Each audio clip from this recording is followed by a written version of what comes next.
Today I would like to talk to you about our bow and rosin. So I would like to just review a little bit about the bow first. Right here is called the tip, and there's a plastic that's glued to the top part here. That is called the tip of your bow. And then on the opposite side is the silver ferrule. And you'll notice that in between the two is real horsehair. So like when the horse's tail gets really long, they cut the horse's tail. It doesn't hurt the horse at all. It's like when you go get a haircut, it doesn't hurt you, so it doesn't hurt the horse. And they send the tail over to the bow factory, and the bow factory then attaches the horsehair from this tip to the ferrule. And the reason why we use real horsehair is because rosin attaches to horsehair a lot better than if this was nylon. This is the frog right here, and then this is the adjusting screw. Now you'll notice that whenever you take your bow out of the case, you'll need to stretch out the horsehair. And the way to do that is I like to face the adjusting screw towards me, and I go righty-tighty, lefty-loosey. So you move to the right, and that will stretch your horsehair away from the stick. So how far do you stretch your horsehair away from the stick? Far enough so that your pinky fits in the middle right there. Now always maintain a smile on the top of the stick. So if you over tighten the adjusting screw and the stick bows like a rainbow, oh, that is way too tight. And if you leave it overnight that tight, the horsehair will get very brittle. You'll open your violin case and you'll see it's shredded. That's because the horsehair is not used to being that stretched that much, and it gets brittle and it just cracks all on its own. So then you have to purchase a new bow. So make sure that you learn how to hold your bow properly, that you move your bow properly, and learn how to properly care for your bow, because this is what will make your instrument sound beautiful. All right, so first thing you need to do is put the instrument over your shoulder. Make sure it's level with your shoulder. Put your jaw over the chin rest. I like to call this jaw rest. And then hold your bow and glide it across the strings. So now we want to make sure that we glide our bow in the middle of bow street. Where's bow street? Well, the bridge is one side of the street, the fingerboard's the other side of the street. So we want to make sure we move our bow in the middle of bow street in a straight line. Now how do we move it in a straight line? By making sure that our forearm it moves the bow. So what is our forearm? The distance between this bone right here. So the distance between the elbow and the wrist, there's this bone that's called your forearm. So make sure that all the movement is from the forearm so that you extend the forearm, and that will keep the bow moving in a straight line. The slightest movement back with your elbow will make the bow go crooked, and it won't make your instrument sound very good at all. Listen, here is me moving my bow with my elbow jerking back and the bow just going on an angle.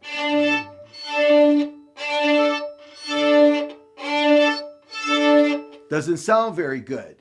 All right. Or if you move your bow over the fingerboard, sounds softer. If you move your bow over the bridge, really doesn't sound good either. That's the squeaky sound. But so if you set the bow in the middle of bow street, extend your forearm so that the bow moves in a straight line, sounds a lot better. So the way you hold your bow, move your bow, and care for your bow will affect the sound. Now, when you when you first start to learn how to play, I would highly recommend that you rent your first instrument. Don't buy your first instrument. Make sure you rent, because if you purchase an instrument, many times the bow will come with very poor quality wood, and the wood here will warp, and you'll need to replace it very soon. So please make sure that if you do buy, make sure that your bow comes with either a fiberglass stick or graphite, but not wood, because that, unless you're paying hundreds of dollars for just the bow, I would not trust the wood, because most of the inexpensive online violin kits come with very poor quality wood. A lot of times, brand new bows come with your instrument.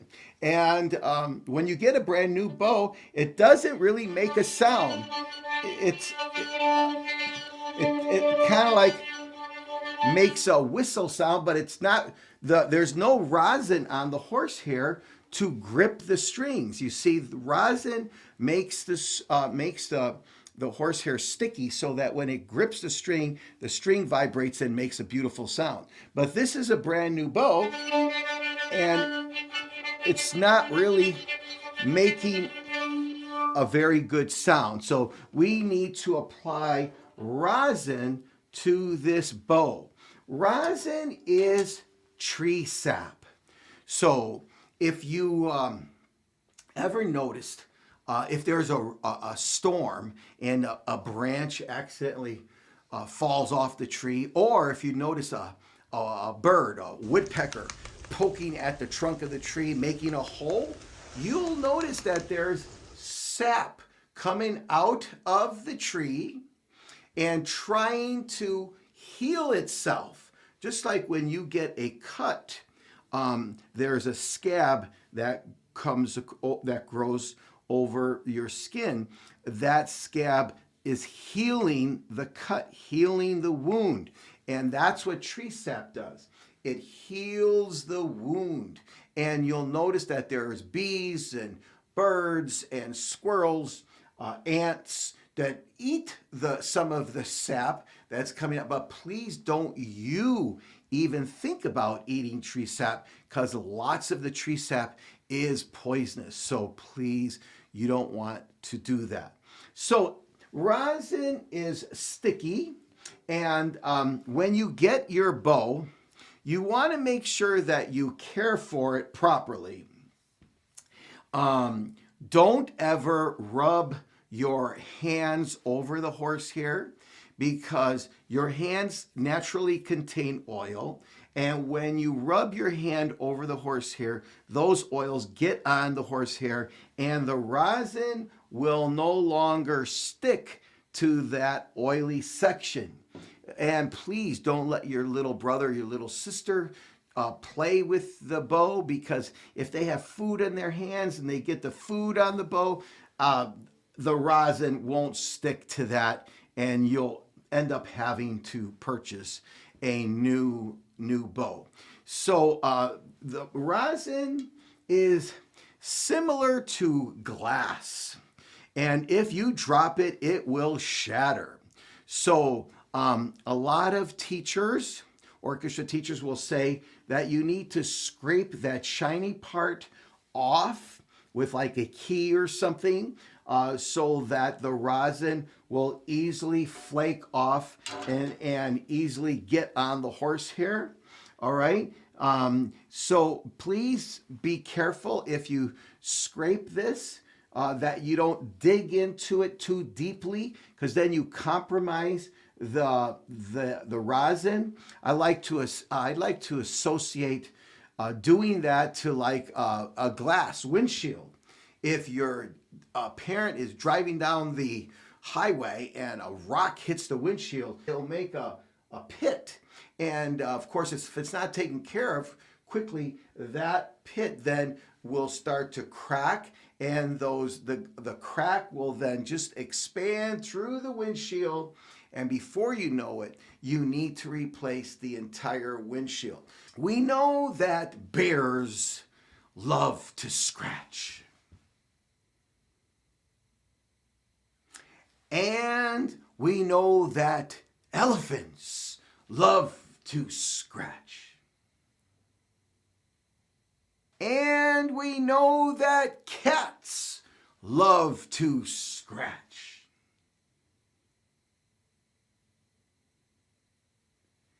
And actually, Mr. L loves to scratch. Yeah. Ah, feels so good. And dogs like to scratch.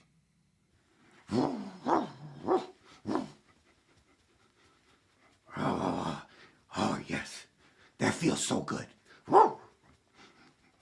I love to scratch.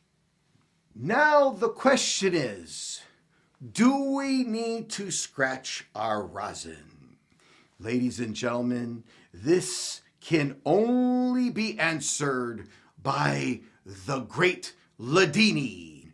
To scratch or not to scratch? That is the question.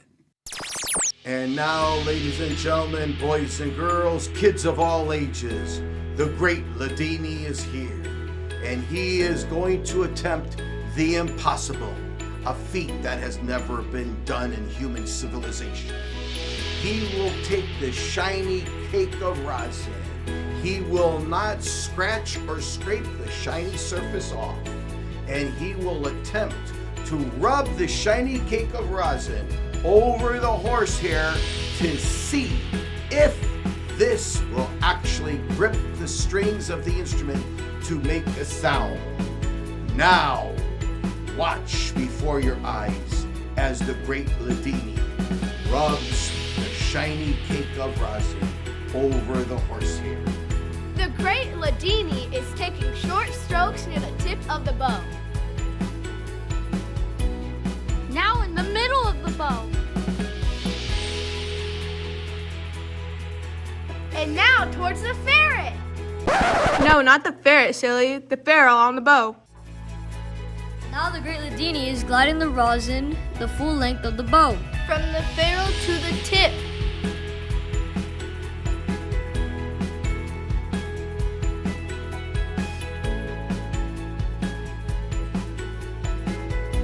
Then back down to the ferrule again.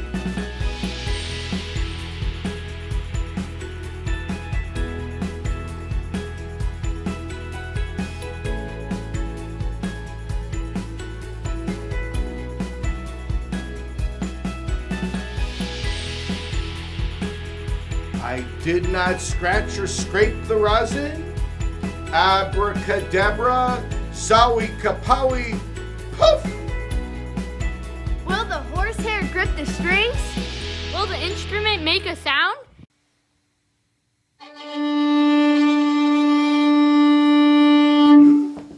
Yes! Thank you.